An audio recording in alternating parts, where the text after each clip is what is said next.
जम्मू कश्मीर के पहलगाम में हुए आतंकी हमले ने जिस तरह से देश की आत्मा को झकझोर कर रख दिया है, उसी मंजर में उभरी एक ऐसी कहानी जिसने साबित कर दिया कि असली हीरो सिर्फ वर्दी में नहीं होते, कभी कभी वो एक आम टट्टू वाला भी होता है जो अपने खच्चर पर बैठकर लोगों को हंसी खुशी से बैसरन की वादियों की सैर कराता है। लेकिन जब वक्त आता है तो वही आम इंसान असाधारण बन जाता है। सैयद आदिल हुसैन शाह, उम्र सिर्फ 30 साल, पेशा पर्यटकों को खच्चरों पर बिठाकर पहाड़ों की सैर कराना, लेकिन दिल एक सच्चे कश्मीरी का, एक बहादुर बेटे का जो अपने हाथों से अपने इलाके की शांति की रक्षा करना चाहता है। 9 अप्रैल की वह शाम जब 2 विदेशी आतंकी यानी कि 2 पाकिस्तानी आतंकी और 2 स्थानीय आतंकी पहलगाम में घुसे और उन्होंने निर्दोषों पर अंधाधुंध गोलियां चलानी शुरू की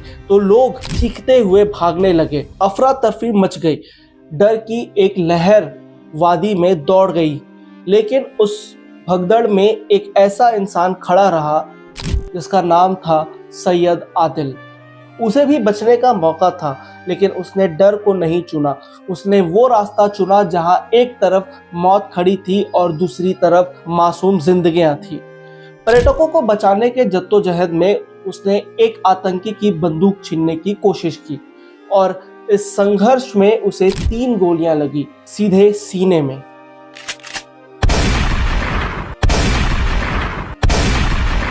वो गिर पड़ा, लेकिन अपने कर्तव्य से नहीं, अपने साहस से नहीं। वो गिरा एक मिसाल बनकर, एक गवाही बनकर कि आतंक से लड़ने के लिए सिर्फ हथियार नहीं, हौसला भी चाहिए। मुख्यमंत्री अब्दुल्ला जब आदिल के जनाजे में पहुंचे तो वहां सिर्फ नेता नहीं थे, बल्कि एक राज्य का पूरा दर्द उमड़ पड़ा था। पहलगांव के हपतनार गांव में जब आदिल को दफनाया गया तो हर आंख नम थी, हर दिल भरा हुआ था। फतेहा पढ़ते वक्त अमर अब्दुल्ला ने कहा, उसने एक आतंकवादी से हथियार छीनने की कोशिश की, वो कोशिश इतिहास में दर्ज होगी, युगों तक इसे याद रखा जाएगा। आदिल अकेले कमाने वाला व्यक्ति था, एक ऐसा बेटा जिस पर पूरा परिवार टिका था। उसके पिता सैयद हैदर शाह की आंखों में वो खामोशी थी जो किसी भी पिता के दिल को चीर सकती है। उन्होंने कहा, वो सबसे छोटा और सबसे दयालु था। सुबह 8 बजे गया था और फिर कभी नहीं लौटा।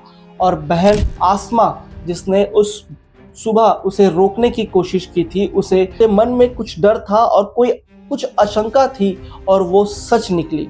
उसने कहा, सुबह मैंने उससे कहा था कि मत जा, पर वो नहीं माना। उनके छोटे भाई नौशद की बातों में दर्द था, लेकिन गर्व भी। उसने कहा, एक पर्यटक जिसके पिता हमले में मारे गए, उसने मुझे अस्पताल में बताया कि मेरे भाई ने जान पर खेलकर लोगों को बचाया। सोचिए, एक आम नागरिक जिसे किसी सुरक्षा ट्रेनिंग का अनुभव नहीं था, जिनसे ना तो कभी हथियार उठाया गया ना ही गोली चलाई गई, वो भी जब आतंक को सामने देखा तो डरा नहीं, खड़ा हो गया।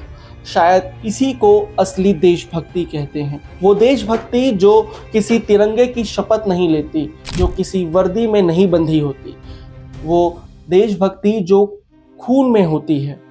सैयद आदिल की ये कुर्बानी सिर्फ पहलगाम की नहीं, ये पूरे भारत की है।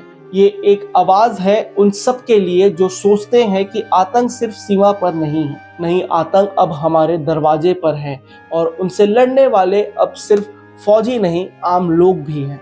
मुख्यमंत्री ने उनके परिवार को हर संभव मदद का आश्वासन दिया है, लेकिन क्या कोई मदद उस रिक्तता को भर सकती है जो आदिल की मौत से उनके घर पे आ गई है? क्या कोई पैसों से उस बहन के डर को मिटा सकता है जो रोज भाई के जाने से पहले उसे रोकना चाहती थी?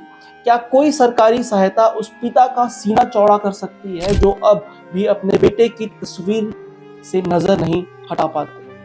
आदिल अब इस दुनिया में नहीं है, मगर ऐसी याद बन चुका है जो हर उस इंसान को ताकत देगी जो कभी डर के साए में जी रहा था।